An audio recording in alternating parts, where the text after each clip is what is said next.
في اريتريا كانت مغامره، ولكن بالنسبه لي كانت مغامره مأمونه ومدروسه.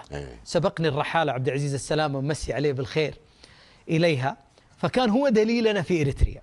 فيوم جينا نروح كان يعني عنده معلومات وسبقنا في زيارتها. بدينا بإصدار التراخيص وزرنا القنصلية واصدرنا التراخيص وزرنا إريتريا. أول عقبة واجهتنا لا يوجد شيء مفهوم إنترنت مو موجود. أي هذا ما في عندهم، ما في شيء اسمه إنترنت إلا في فندق أو فندقين، والإنترنت اللي تقول ترسل له لك سلام ويردوا عليك بعد ساعة عليكم السلام فقط جدا. يعني ما في إنترنت.